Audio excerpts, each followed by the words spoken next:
I am joined today by Gomo of the Old World podcast, but also the reason we're talking today, creator of Old World Rankings. How are you doing today? I am good. Thanks, Ed. I know we missed last week, so yeah, I am pumped to finally connect to you. It's been a while. So, it has been a while, yeah. I feel like this is better for me this time because I think it was early morning or something late for you. I don't know, whichever it was. The last time we spoke, I was still working a full-time job as well as doing this, and I think it was a weekday, and I got up at 4 a.m. to record. I seem to remember that being the way that we did things. So this is significantly nicer.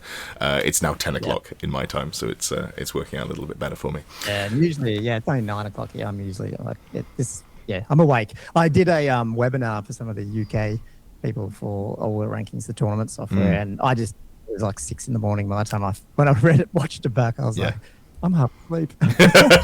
Needed some caffeine to get you started. Perfect. All right. Well, we're here to talk about... Yes, yeah. We're here to talk about Old World Rankings, because obviously there's been some changes recently. And what I wanted to start off with is you have recently put some features behind a paywall and then walked it back. I think that's a great place to start. And then there is another feature that we're going to talk about as well. So what was the sort of process with that, and why are we now back to where we were before? Yeah, so like a week ago I launched this, and like anything when you're doing startups and software, you try stuff, throw it against the wall, see what happens. It was probably, and just so if people don't know, it was basically around the army list. So if you go to Old World Rankings, it tracks now, I think it's pushing, there it is there, 13,500 lists in there. And, you start thinking, well, it's the most busiest page. Maybe I'll put that on the pro plan. And I didn't put everything on there, but I put some of the advanced, like, the date filter and stuff. And I saw some things on Reddit, and a couple of other people sent me some messages. And I think as I talking to you that you'd heard some blowback on it. And at the same time, I had plans for more features anyway. So I just thought it's one of all the paywall stuff I put, it was the one that I was the most sort of, on the fence about. And then I just went, you know what? I'll revert that, and I'll bring some more value to the table anyway. So it only took 6 days to do, but I mean, I try to be agile. So sure. Yeah. Thanks for the feedback, everyone. But I think it's one of the classics where if someone has something for free, they're generally not going to be too pleased to have to pay for it in the future. But then on the flip side, as someone who is creating a tool that is used, and I obviously do use this as well, you see this in bigger tech companies as well. There is a point where the company goes, we're now out of VC money. We no longer have the venture capital funding. It's now worth us trying to make money from it. I'm assuming you didn't come in with much venture capital money, and by much I mean zero. No. This is more of a passion project. The biggest challenge with this is taken away from hobby time too. So it's one of those things. And to be honest, like without going down the rabbit hole, I bring this up most times. Is I think the scene changed. Like I don't know. I'm 47 this year, and I don't know, you're probably you're in your 30s, I would shoot. Most people are in their 30s or 40s or 50s. I don't know why people are complaining a little bit about putting some money on the table, but I get it. And so let's bring some more value. It's just interesting, but is what it is. Yeah. That's what happened. I just pulled it back and instead put a new feature in. So yeah, which I think seems like a pretty good way to handle that. So we can before we talk about the features, because you added you've got the battle builder in there, which I have very briefly looked at last Friday on Fix My List. I had a quick look at. There's a tab called Battle Score as well, and there's also an importing of army lists so that you can take it from text and do other things with it. So we'll talk about those because I'm excited to try those features. But and some of these are coming, and some have just launched. Literally, you are the first person to talk through this. What I call the AI Smart Convert function that just went out. Like literally an hour ago or something. And had a small issue with the feedback system, so I've turned it off. So, but anyway, I'll fix that after this call. It's the classic in tech. You change one thing and two things break, I think, is the classic experience there. Perfect. So do you want to tell me a little bit about Old World Builder, how it came to be, and how we're at this point now? Old World Rankings. Sorry, yes. Sorry for Nico and keep saying, "Oh, we'll build it." Yeah. So I mean, Nico and me talk about this stuff all the time, so it's not like the old world. But if you get us confused, it's fine. We actually meet every 2 weeks to chat about stuff because I am trying to like put stuff into theirs and bring stuff into mine and stuff. So it's cool that the old world community is so, switched on and keen to be integrated, which is really cool. But yeah, I mean, ultimately, old world rankings started, and people have probably heard me and seen my face and get sick of me talking about it, but started out of the whole rankings stuff and just trying to bring in a little bit more formality around that. And they just quickly grew because one thing I would say, if you go this, because this is really important, I think, is what the vision was. Even at the beginning, I wanted to do more than just rankings, and my vision here is to build a platform for community gaming and hobby. Like I think it's really a cool 3-pillar system. Like you can be right into your, that's just probably your audience, Ed, is the the gaming and the tactical side and the competitive side. But at the same time, you got other people that are really just into hobby, and then you've got people in this. It doesn't really matter about the game; they just love hanging out and rolling dice with mates and drinking beer and the don't be a dick crowd type thing. So, but they blend all together, and so I didn't want to just make old world rankings that just sat there at the the gaming side and had to do all of it. And so that's what I'm doing, is slowly plugging away, adding more value to all those pillars of the if you know what I mean. And yeah, at some point it got to the point where it's like if I want to spend more time on this, it needs to pay myself back a little bit. Hence why I then introduced a week ago the paid Old World Rankings Pro, which again didn't take away a lot, but obviously now it takes away even less, but just adds for people who want to either get more value or want to support the development of a platform that makes their game, grows the whole thing, gaming, hobby, community. So.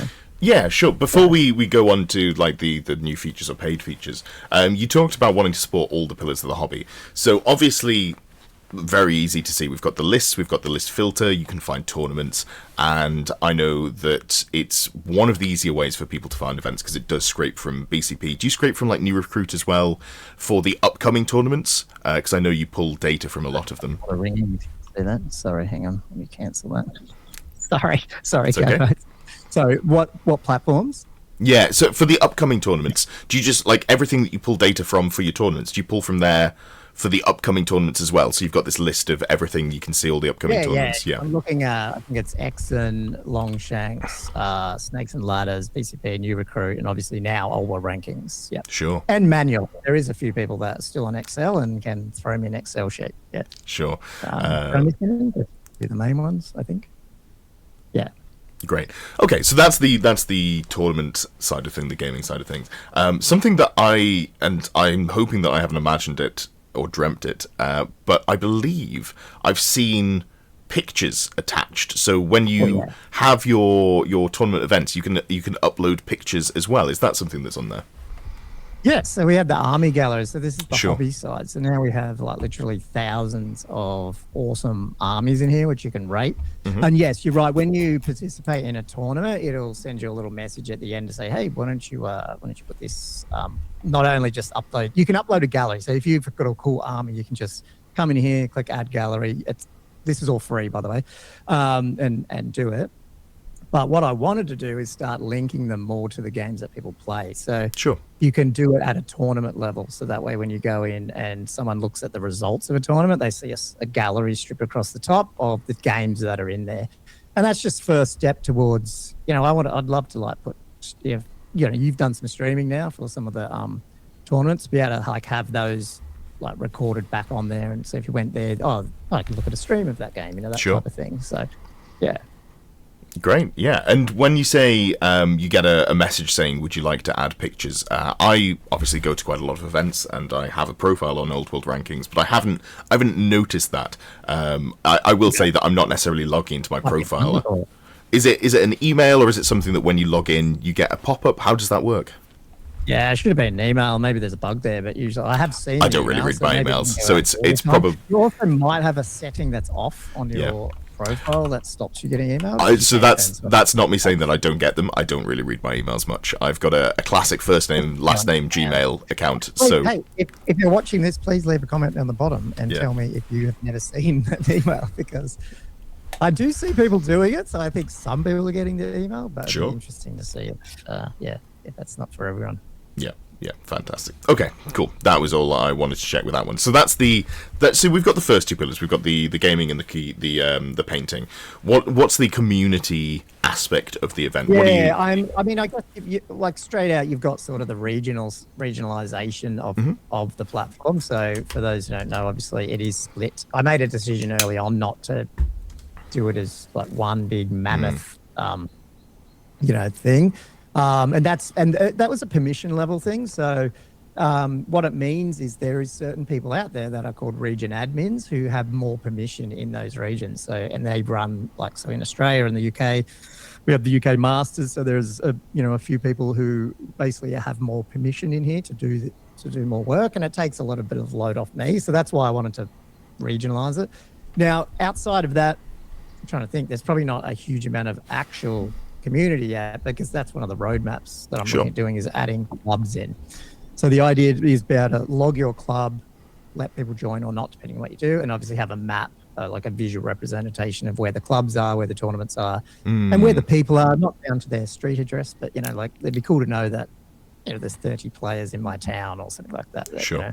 I was even dreaming today on dropping my daughter off to work. It was like, could you do like a availability calendar? I like to play Friday nights between 6 and 9, but I don't actually have anyone booked in. Just have almost a calendar, because you and me were struggling with our calendar thing. Yes. I was like, that could be a game thing. My game, my this is my window, and if anyone's available, book it. Let's have a game.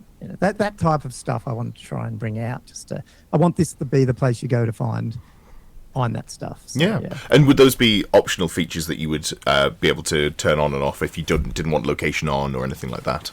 Yeah. And even now, if you go to your profile, I'm pretty, I do think about these things. So if you go to profile, it does have a place where you can put your province, state, or city, I think. If you type in a street address, I strip it off at the end. So I never you cannot put your street address in here. It can put city and country, but that's it. It just blocks it off. And basically, I don't tell you. I just strip it off and throw it out. And then, Yeah.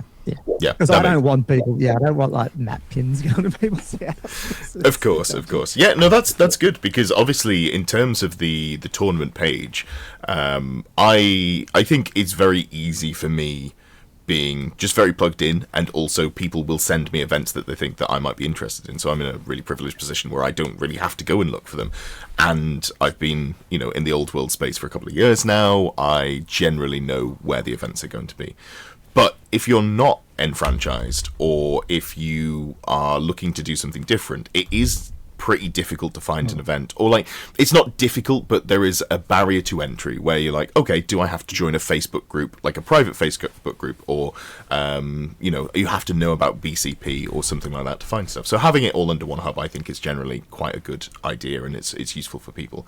Having the same for clubs, I like. I think that's what I wanted. And not only I don't know. I mean, this is partly why I want to talk to you and get some feedback from your listeners. Is it's clubs, but it's also sort of not like for example, tomorrow I'm going to the Western Sydney War Games. They run now 4 one-day singles. They're the biggest single events in Australia. Then they've just opened up to two-dayers a year, and I think it's teams. What you can do at the moment is you can go to say a tournament here, and you can follow it as a pro member, so that way as updates come, or maybe registration opens, stuff like that, you can get it.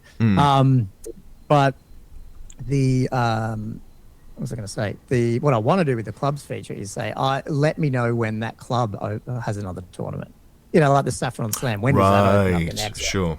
And you get notified of that. So that's one of the things I was looking at doing with that sort of feature, but that's still coming.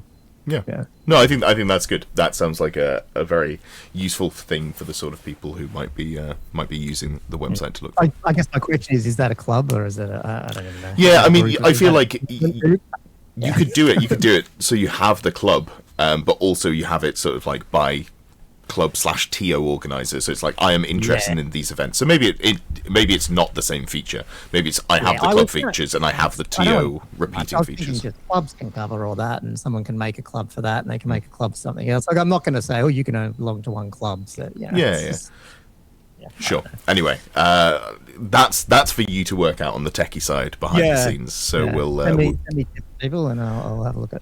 Absolutely. I think I've had a lot of requests for that. Like, put it on a map. I want to see where tournaments are. Like, that's fair enough. Especially the big countries like the US. Like they're all over the place. Sure. So. Yeah, that does make sense. Yeah, no, absolutely. If you could filter to like a date range and then just have pins on a map, it very quickly narrows down which ones you need to look at instead of scrolling through and looking. So, for example, on the Foray Throwdown 4 that we've got on screen right now, that doesn't actually say where it is on the front page. And that'll be, I'm assuming, with how it's laid out in BCP. That's just, Yeah, just pull it in. So having the location pin on the map would be useful. Sorry. Yeah, and I don't think New Recruit has a great place for its location. That's why that's doing that. Yeah. Sure. No, that makes sense. But yeah, perfect. Okay, great. So that's the 3 pillars then. So you've got the gaming already, working on the community, but we have some in there as well, and you've got the painting stuff in there, which people can have a look at the models. Fantastic stuff. So with that in mind, I guess now's a good time to talk about the new features. Do you want to start with the ones that are already in? You've got the Battle Builder, and I haven't looked at the Battle Scorer as well, so I'm curious to see. That's new. You can see that on my screen, but you won't be able to see that. Sure. That's the new thing that's coming next, pretty much. Sorry, I'm just realizing I made a lot of improvements this week, and I'm just realizing that the tournaments that have just finished are still showing in the month, so that we need to go away. That was not happening. You fix one thing, 2 things break. I pushed so many updates in the last one. My head is like going, hopefully that's all going well. Yes, so Battle Builder, just quickly for people who don't know, is basically my own forked version of Old World Builder. It is 100%. I mean, the goal here is to be 100% compatible, because I don't want to converge off and lists can't be put in either one. The 2 drivers of that, really 2 things. One is less important now, is that the whole syncing saving thing. Obviously Nico's put some Dropbox stuff in.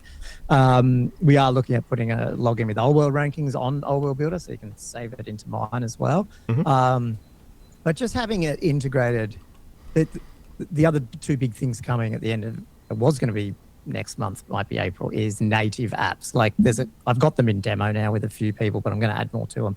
But having the having the actual app myself means I can put it on the phone app myself, and so that way it works offline. So if you're on a plane or you're somewhere else, you can still build your Old World Builder files on the phone, and then obviously they sync back.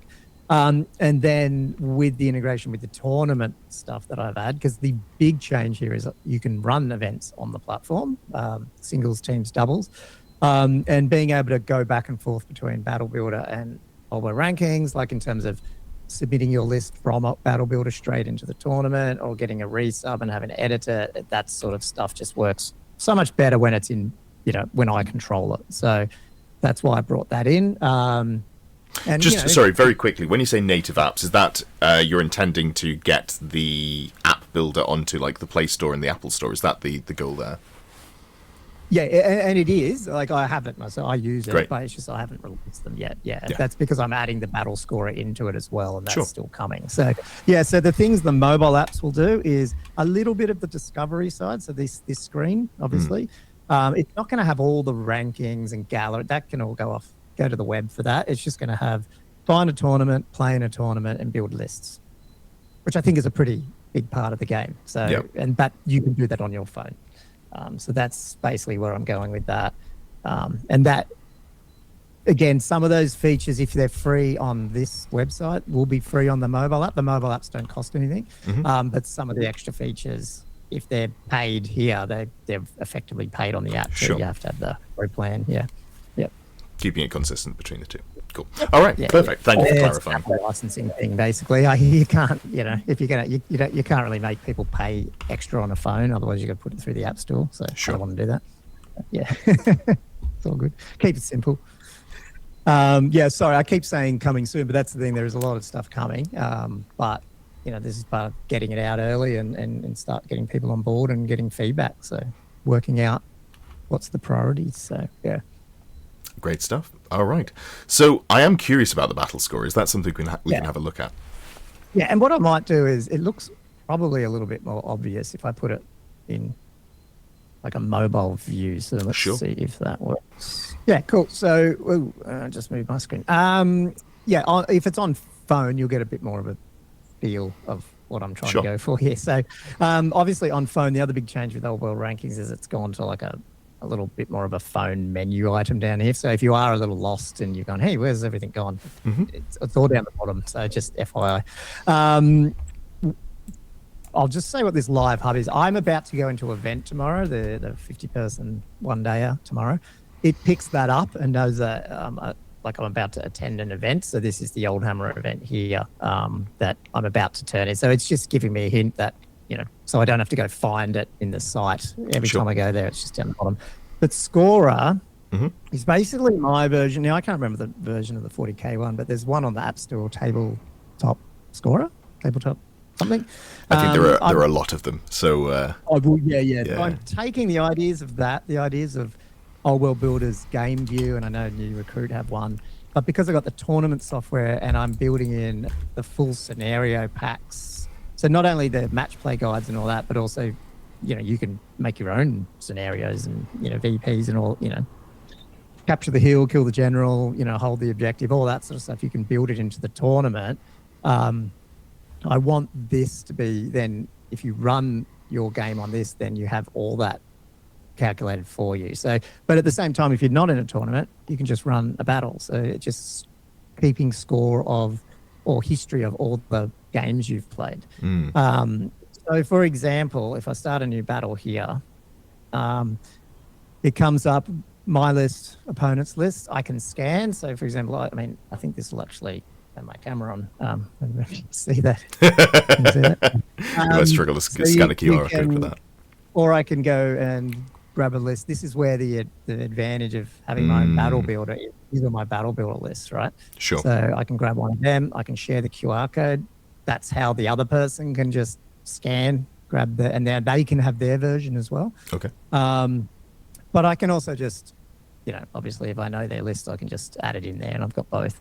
And then we'll go, Ed's game. I don't know, whatever it is, 6 turns. Obviously some of this needs adjusting. We probably have to, there's random length, there's all that. So this is beta, people. Not even beta, this is alpha. And then you start the game. Now, that way you can stop this and go back to it and come back. If you're playing online, you might play it over 2 nights. Now, the cool thing is, this is what I'm trying to do as well. This is all about community or competitive play, Ed. I'm prompting you every deployment, every turn, take a pick of the game. Like learn, record, like that way you can look back at these, see what your notes were, what you killed, why did I do it, and see the pictures of what it is. Now, maybe you turn that into a battle report. Maybe you just keep it for your own, vanity sake. That's what I'm trying to do here. And a lot of people, when they do bat reps, if you've done your own bat reps, how many times do you forget to take picks? You're like, oh God, it's like turn 3. So if you're using this, it'll give you a bit of a tip. Outside of that, then it'd look a little bit like this, where I probably shouldn't have started automatically, but I've said it's like a chess clock. It's early alpha. It's like don't worry about things being not 100% perfect. Yeah, and then you've got opponent's units, your units. So basically, it's my turn, so it defaults to my opponent's units, because hopefully, unless I'm an Orc and Goblin player or a Skaven, I'm probably not killing my units. But in this case, I probably should have my units up there if I'm a Skaven. Sure. And it's this is a little bit like the game view, where in Old World Builder, where I can kill the units. So that's pretty obvious. And then the objectives, this is where it will pull from the tournament if they have custom objectives. So the tournament organizer doesn't have to care about this system. They just need to set up that, we're playing King of the Hill. I've changed the rules to be, 200 victory points at the end of the game, or whatever it is. They can do whatever. Yep. That language and that config feeds into this automatically. So therefore, it's accurate. So you just have to kill the units. And if you have a different scenario in game round 1 versus, not round, what do you call it? Game 1 versus game 2, then this changes. If it's into a tournament. Obviously, if you're playing casual, it's probably just got built-in match play guides and all that sort of stuff. Yeah. Pretty easy. And as well, if you're at an event and the TO hasn't put it in, I assume you'll be able to manually go, we're playing Strategic Locations 3, and cool. That makes a lot of sense. Exactly. And let's be honest, the game scorer guys will probably be on pro.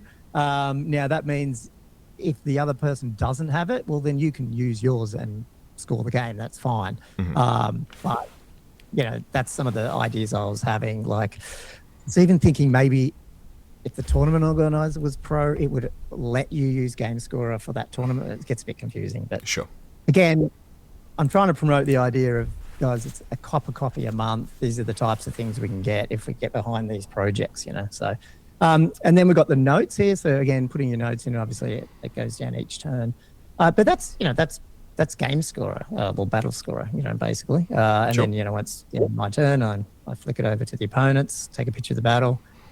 They start going. Yeah. And then obviously it just keeps adding up. If I kill units, it adds up.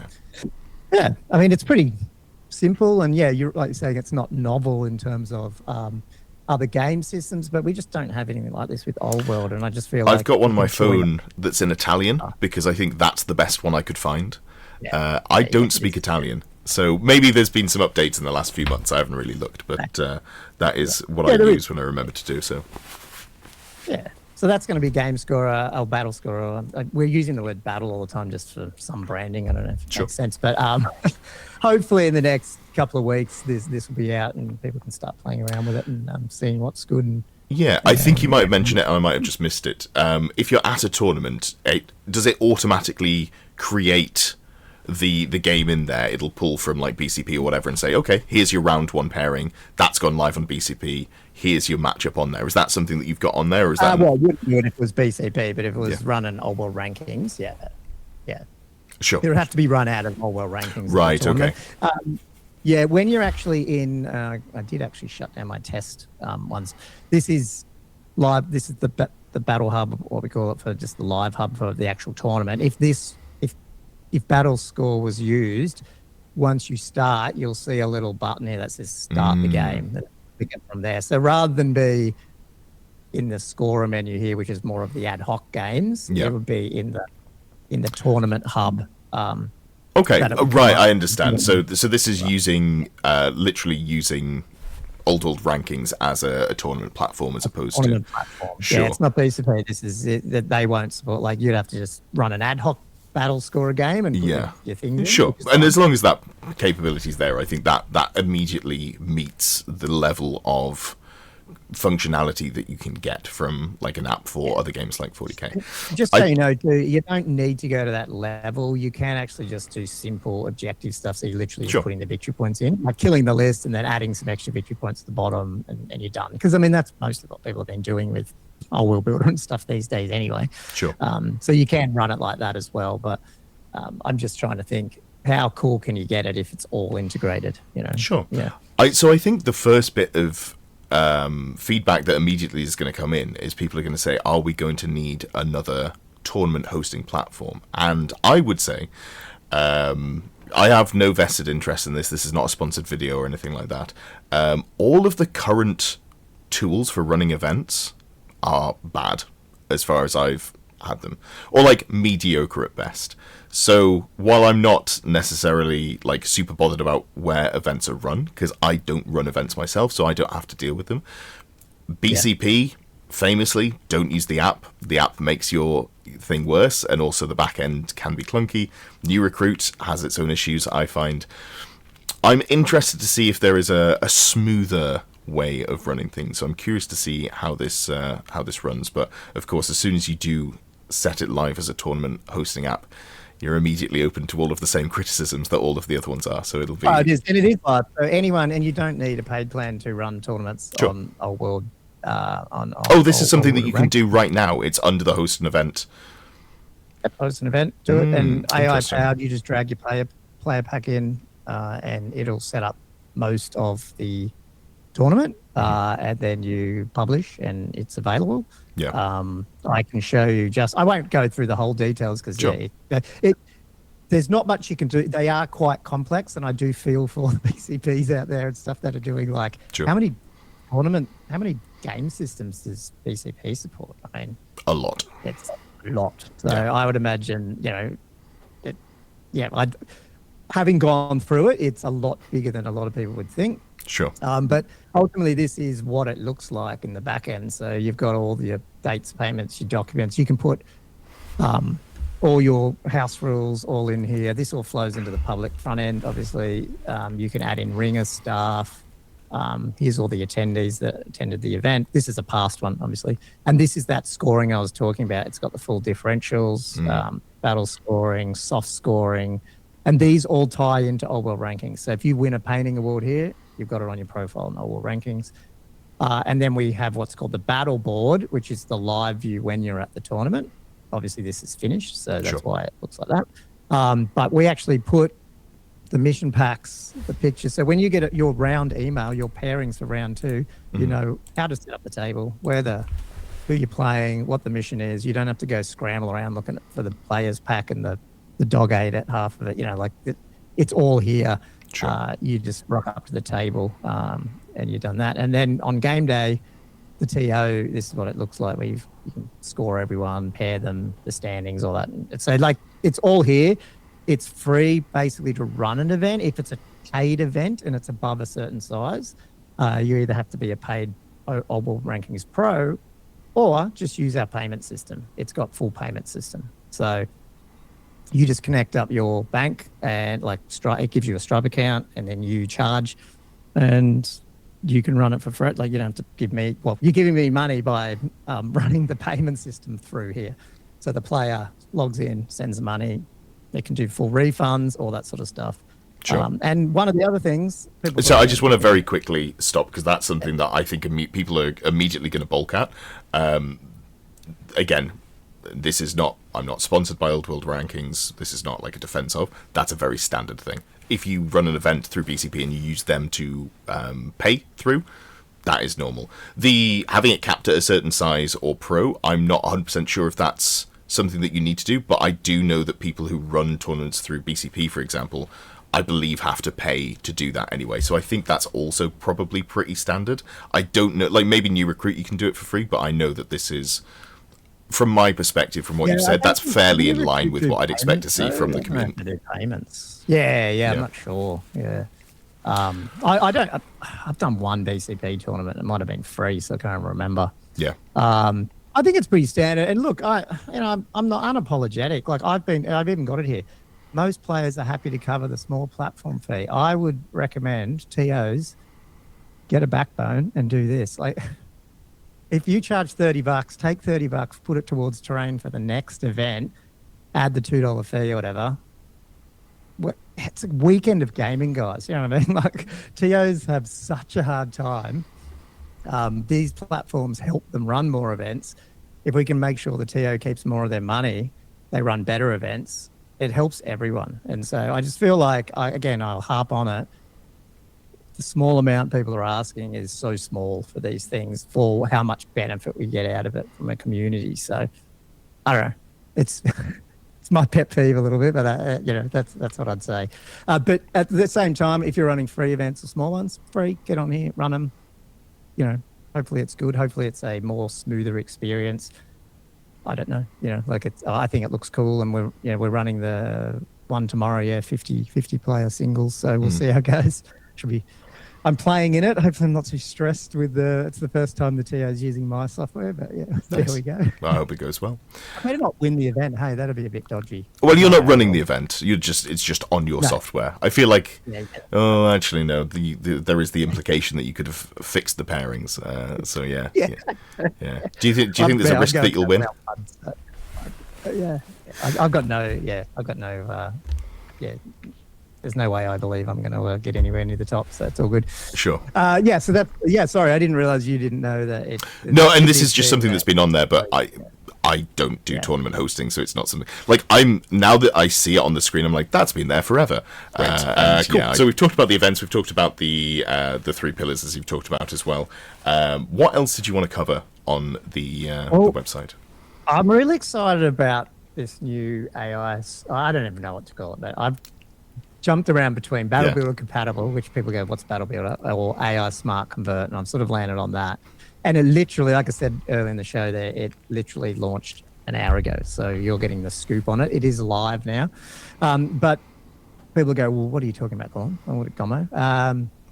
Basically, the army list buttons now, when you come on the site, have these little purple things if they're what's called a Battle Builder converted or AI Smart converted list. And what it does, and this is a pro plan because I believe it well, it's using AI, so it costs money as well.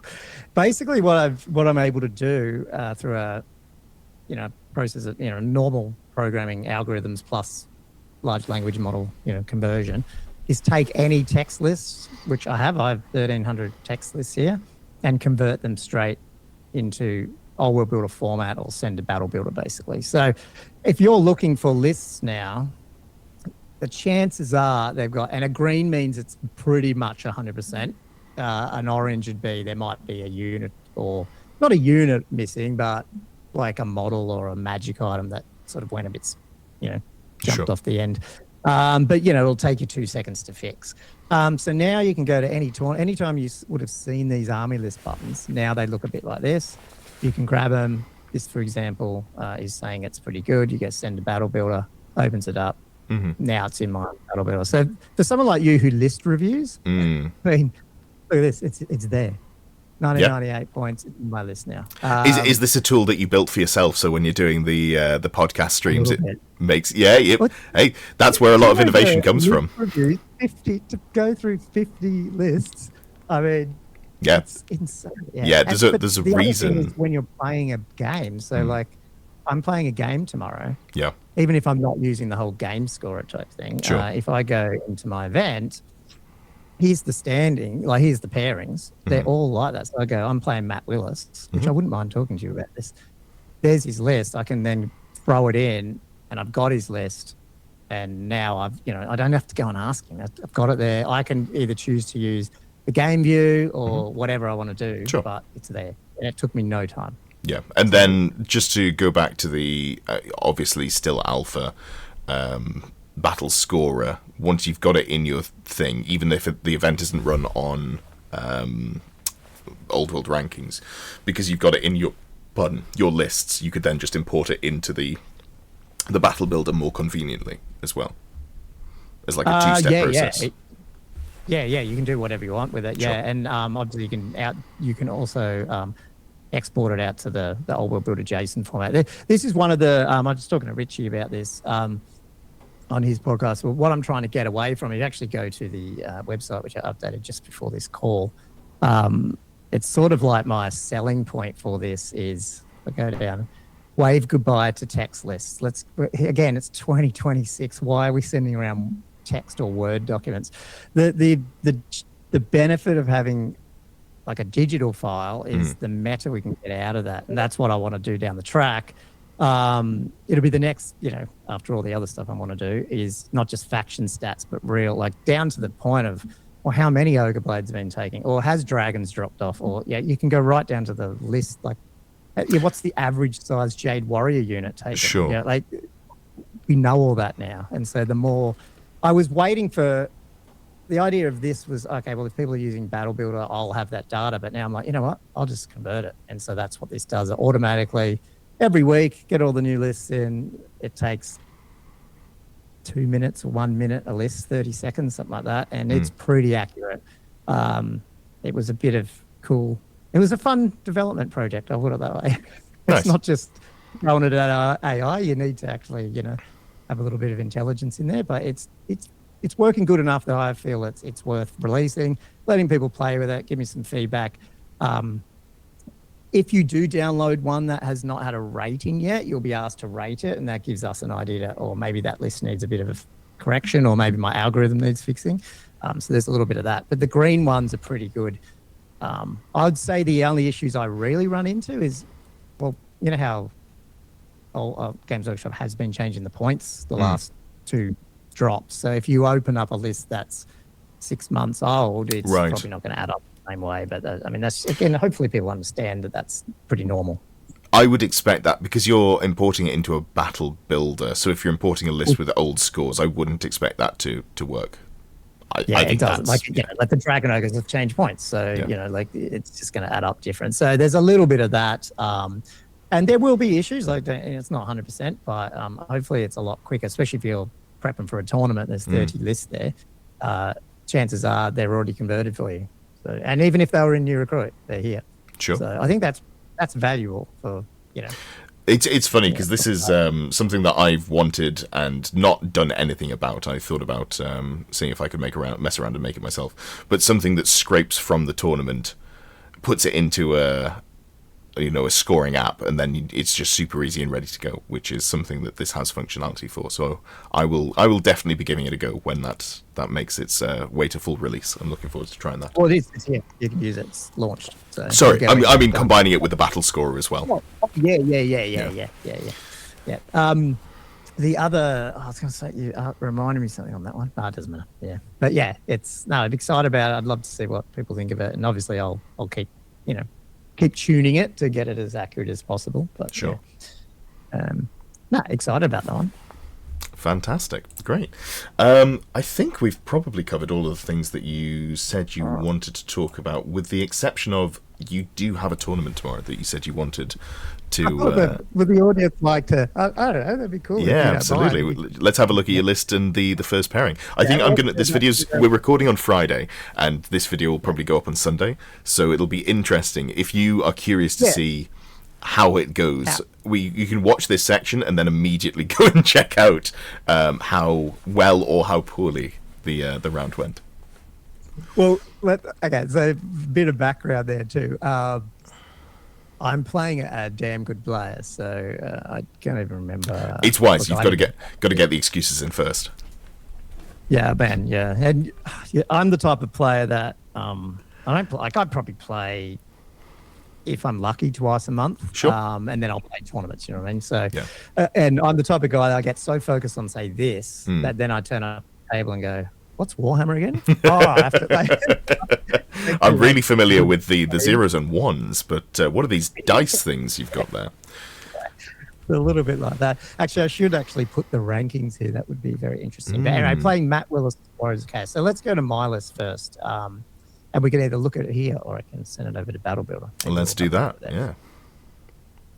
So I've been playing Wild Herd, and because of the busyness of this, it's the first time, I think I'm now 3 or 4 tournaments in a row that I've played either Beastman or Wild Herd. I haven't gone to any of my other armies because I usually it's like, oh crap, I haven't got a list. I'm just going to stay with what I know. Sure. So I'm the beast. Like if I'm playing Beastman Grand Army, I'm the 2x4 Dragon Ogres. They're like the first thing I put in the army. Like I'm the type of player that says, this is what I like, and then I'll build around it. I'm not win at all costs, but I love bloody Dragon Ogres. But with Wild Herd, and as you would know, Magic, it's almost like, well, you can't do that. I have toyed with having 5 of them, but it is what it is. Usually I'll take, the last couple I've just taken the standard, like 2 or 3 Shamans, obviously the Primal War Herd, a Gore Block, Razor Gores, 4 Dragon Ogres, and a Shaggoth. That's sort of what I've mostly been doing. Sometimes, and the Herdstone. And then sometimes some Harpies, I really like them. I wanted to play around with this just a little bit, and I called it, you don't get to play with your toys list. So I fit in the lightning rod, I can't remember what the Beastman one is. So you got the lightning rod, which is turn off life return. You've got the banner as well that turns off life return. You've got on the Bestigor unit I saw down. I do. And then I've also got the the standard. You don't have to have it. The Chalice of Dark Rain. So you don't get to shoot me. You don't get to fly for 2 turns if I can roll and shoot 8. It's just a little bit of fun. You know what I mean? I'm just like, play around with it. It's funny as well because that sounds like it might be an unpleasant experience to play against. I'm looking at this list and I'm going, well, you haven't got the massive Death Star. You've got much less Vile Tides. I think if I saw that across the table for me, I'd be like, oh, what a delight. I'm playing Beastman, but I don't have to deal with the Black Maul character. I don't have to deal with 4 to 5 Vile Tides. So, to be honest, I'm a little worried about this. Yeah. Like, I know that it's not like the Shaggoth has done a lot for me, but it is something. My Shaggoth is really big too. So sometimes you like having a model where people go, oh, I need to deal with that. Sure. Even though sometimes bit of a bullet magnet. I don't have it now, and I'm like, I'm a bit worried about this. Those Dragon Ogres might get destroyed pretty early, but I don't know. It's just a bit of fun, and I know the rest of the list so well that I feel like after all the work I've been doing on this, I can at least rock up and not slow play my opponent. Sure. But as a result, anyway, so we got the Great Brave Shaman General, Chalice of Dark Rain, the Lightning Rod. He's on foot. and he's on demonology. So he'll either be in the unit sometimes, because I actually find they're pretty tanky and they can, take stuff, but otherwise he'll hang around that core unit and do stuff, obviously buff them up when they need it. And he's got a Voltide, and then I've got the normal flying elementalism level 4. They're level 4s because I'm trying to obviously have Voltide, but obviously, elementalism's great. Is this event using the match play guide, or is it just open, whatever it's called? They do their own. So I'm not right, okay. So it's not playing with the normal restriction on 1 level 4 and 2 level 3s at 2,000 points. Oh, no. Sure. Not that I know of. They've let it through, so hopefully not. Is that the standard match play? That is, yeah. So if you're using Grand Army and I always forget it, Grand Army. Yeah, that's the one. That is one of the two of them has the restriction there. So, well, you've got time. The event's tomorrow. You can double check, and if it's wrong, you can be they've let this through twice with their things. I'm assuming it's okay. Sure. Because I've taken this one almost to their other one 2 months ago. So right. Okay. Probably not using the combined arms or whatever it is. Unless they've missed it, and I've got in. So at least this episode's going out after the tournament, so that's I true. Don't have to worry about it. Yeah. First time taking a War Gore. So I guess the tournament.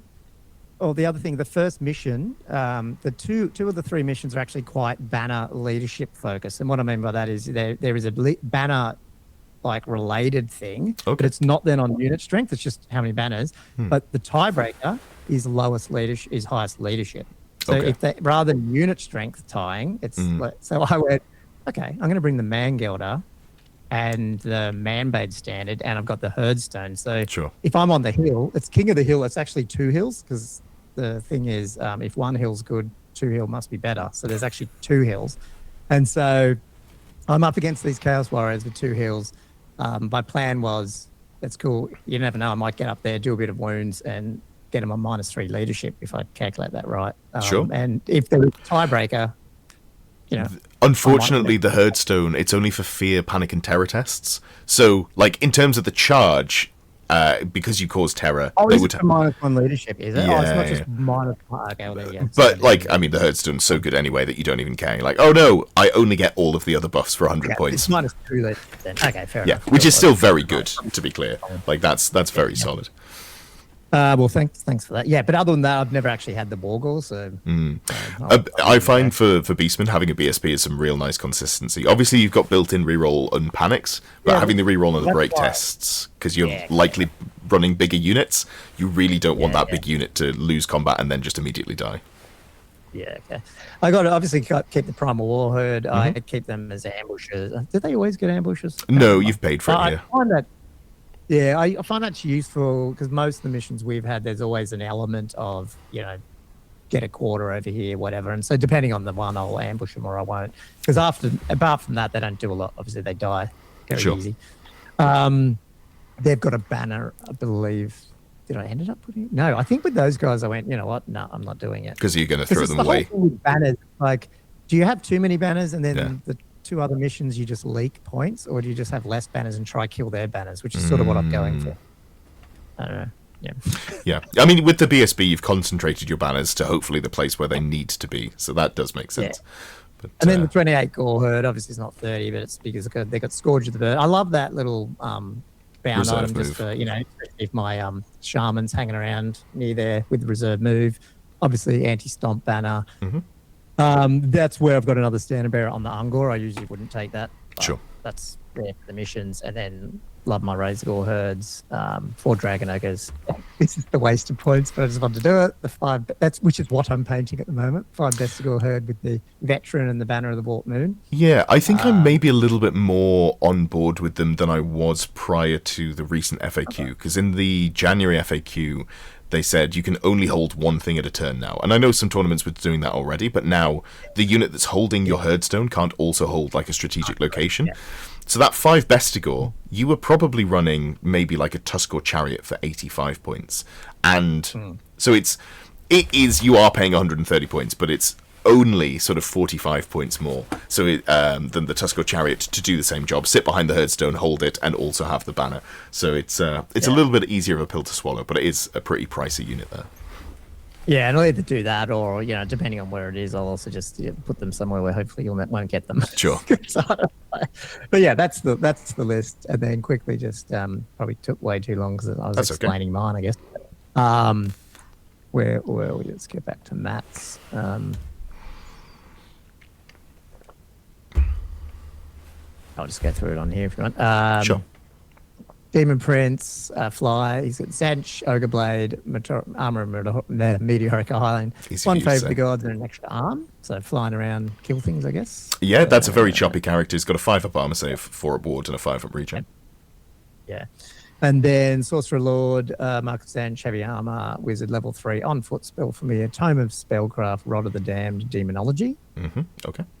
So another Sorcerer Lord, there you go, you can do it. Marcus, Wizard level 3, on foot, spell familiar, Skull of Catan, Enchanting Aura, and Battle Magic. Those. So he's gone for a very caster-heavy army. Even the choppy character with the Demon Prince still has the ability to take the blue fire. So you've got, at minimum, 3 really good magic missiles coming away, but probably going to be, a fireball in there as well, plus the Rod of the Damned magic missile. What does that one do? It's a bound spell summoning, so it's the 18-inch range, strength 4, AP 1, 2d6 hits, and it's bound spell level 2, I think, as well. So it's a pretty good magic item. Okay. Yeah, that is good. I should leave it here so I can actually open up the rules. Then 22 Chaos Warriors, Mark Zench, Charm Shield, Brazen Collar, Santa Bearer, the monster, the anti-stomp, and Enhanced Reflexes, which I remember looking at and then forgot what they were again. Enhanced Reflexes is initiative if you're using hand, weapon, and shield, I believe. Ah, right. Yeah. Okay, that's down there. Yep. So if you charge them, they'll hit you first. Horsemen, 5 Marauder Horsemen. What have they Sure. got? They got banners. So yeah, he's got banner. And did he have a banner up there? No. No BSB. Okay, interesting. Yeah. So for this matchup specifically, he's gone really heavy on Mark of Zinch, which he's got the 2 Sorcerer Lords. They're both going to go inside the Brick of Chaos Warriors because they'll be inside a unit of Zinch of unit strength 10 or greater, so they'll get +1 to cast.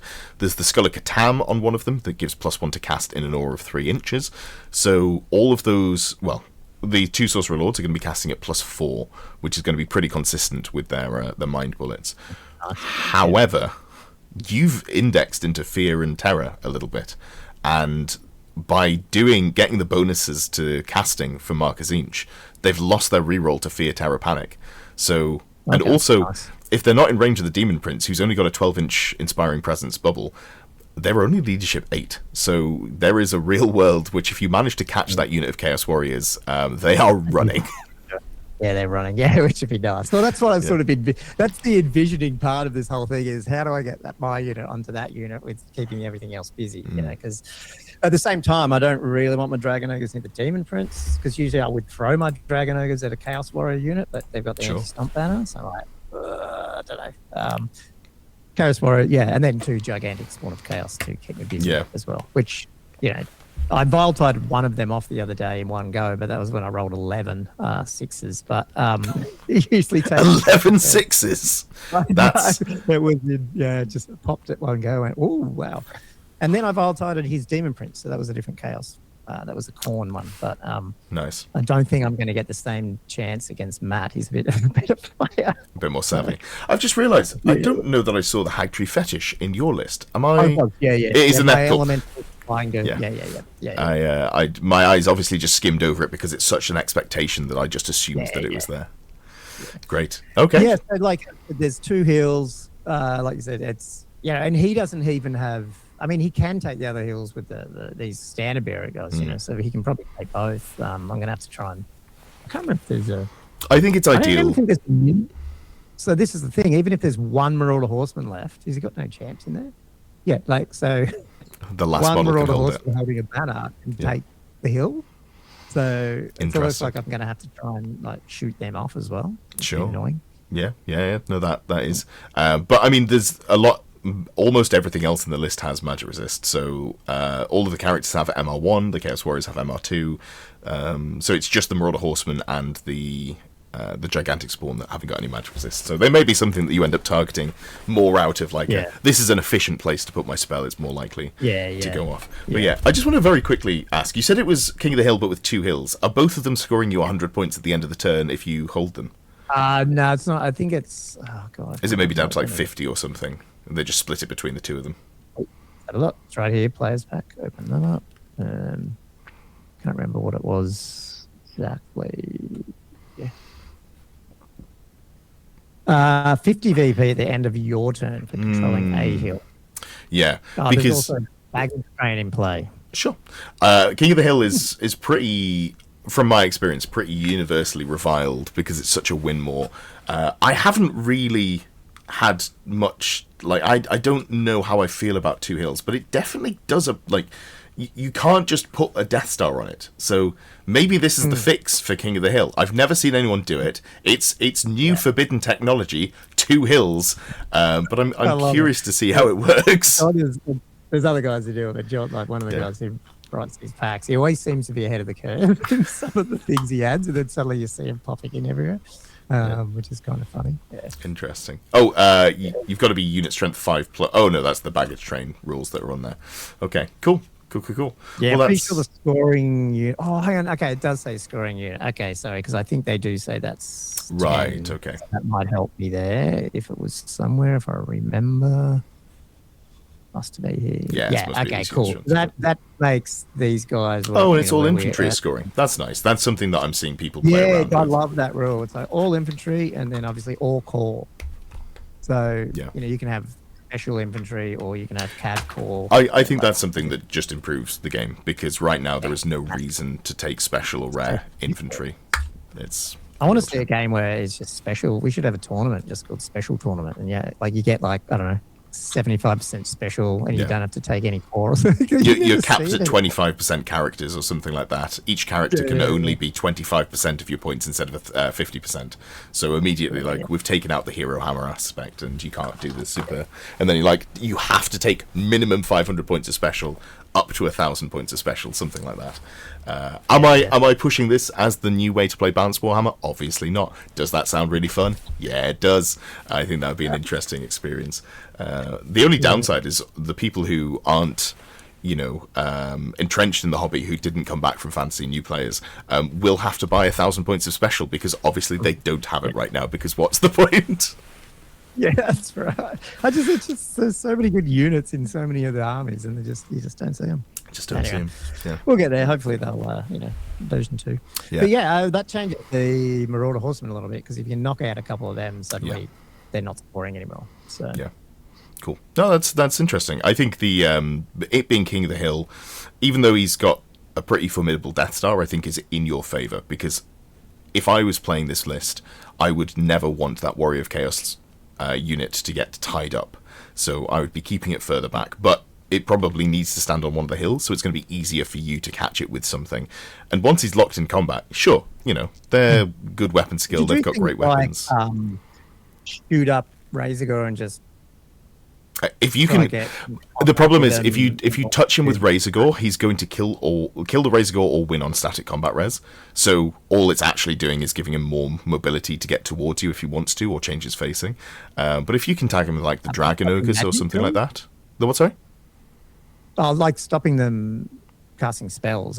Yeah. So you want to tie them up in combat so then they can't hit you with 6 magic missiles or whatever it's going to be. Yeah. But something like the Dragon Ogres would be. I mean, obviously they get a ward save against magic missiles, so they can be pretty front and center in this list to try and run them down. Yes.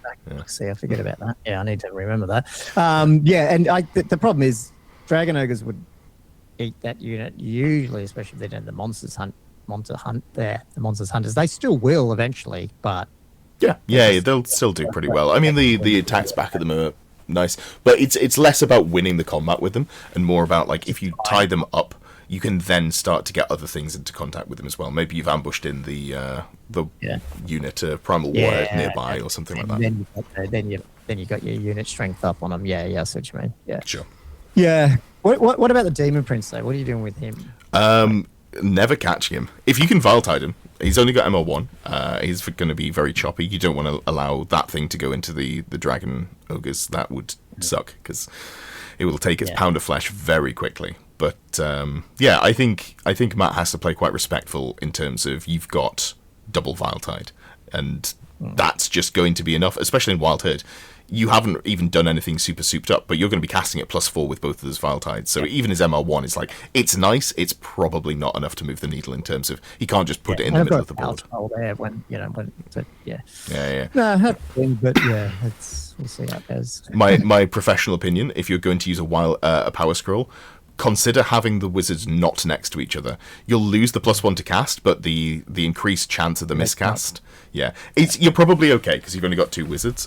But after my first Wild Herd tournament, where I had a chain reaction of 5-inch blast templates that are strength 10 AP4, and half my army ran off the board. FAQ too, where if you no, that was post 1.5. That was a horrendous, heartbreaking moment. That was cool. Oh, it'd be fun. Just thought, it'd be interesting to see what you thought of that. And I know you've been playing Beastmen a bit occasionally, so I do like myself some Beastmen. Yeah, they feel very strong in the meta at the moment.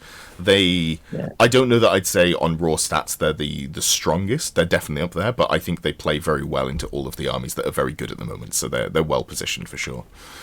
Yeah. But that's more if you're doing like, let's go real heavy on the casting as well. I think you've got the other list I started to write, but I need to give it my Dragon Ogres for it, but it's okay, is just a massive lot of negatives to hit, like against some of these shooting armies, especially if Cathay come out now with all their shooting, because I just feel like Beastmen can do a lot of that.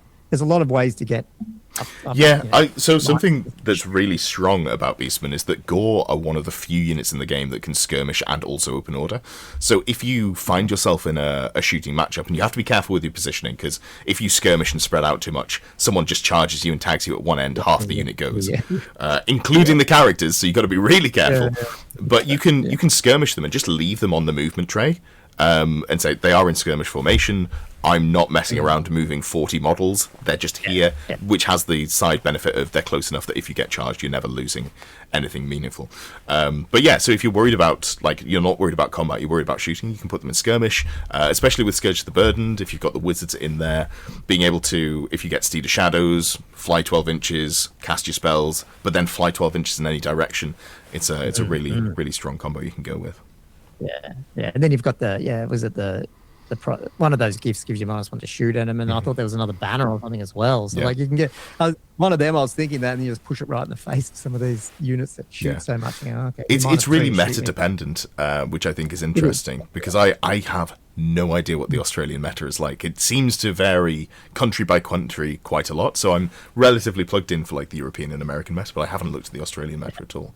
Something I did want to ask is obviously when I was.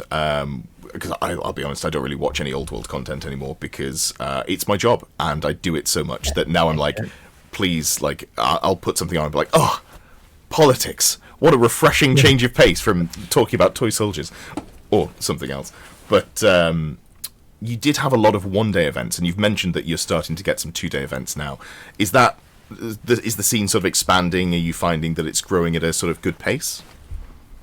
Oh yeah, no, it's definitely growing. The southern, like Melbourne area is now picking up. I think one days are still the most popular by far, but there's starting to become the bigger 2-day ones. I still think one days are still going to be so much more benefit. Like I just feel like a lot of people just don't want to give up their whole weekend. So the big 2 days are going to have to be something. So like for example, we've got a really good teams tournament.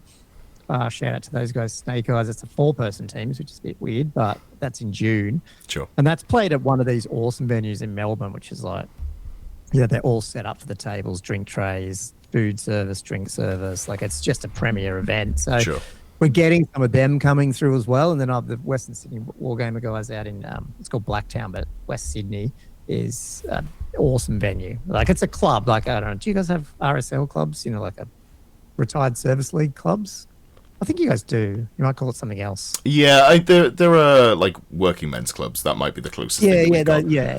So, but it's a really brand new one, 3 stories, like it's heaps big. And so it's funny, every time I've gone there now, I've gone to another room because they keep expanding. And so it's to send us to a bigger, like ballroom, bigger. And now we've got a bar and everything. So, yeah, Australia, like, and funnily, to answer your question there too, is that doubles tournament actually the teams tournament actually booked the same weekend as this 2-dayer in Sydney. So we're starting to get clashes now, which we never really had. Sure.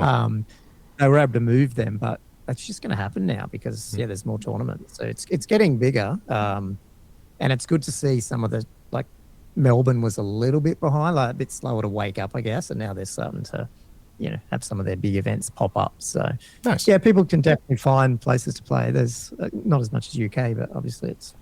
We're very spoiled here in the UK. We have a ridiculous number of events in such a small footprint. Yeah. Oh, it's crazy. I mean, when I look at how many you guys have versus, and the States are the same, but considering, like you said, how small the UK is, you guys can just, Do we have more events than the US? It's not something I've ever checked. To it, it's almost on par. I can't remember off the top of my head. I've got stats at the back end there, but it's probably you two are right up the top. And given the population difference and everything, it's pretty crazy. Yeah. But Thank you for watching. If you've got this far and you haven't already, I would appreciate a thumbs up. It does help this video get picked up by the YouTube algorithm, but the main thing is watch time. So if you've got here, then I appreciate you. Thank you very much. Huge thanks as well to everyone who has become a member of the channel. Your support is incredible. It means that I'm able to keep doing this, and I really appreciate that as well. If you want to support me, you can become a member down below. There are 3 different tiers. If you're a member of the Longbeard tier or above, you are able to you get access to the VIP section in the Close Order Discord, which is linked down below. The Discord is open to everyone, but there are some areas only for VIP members. And if you are also interested in becoming more gooder at playing Warhammer, I do coaching, which you can find down below at patreon.com/close order. If you're watching this in January, then you'll see there is a 25% discount sale going on at the moment for your first month. Thank you very much.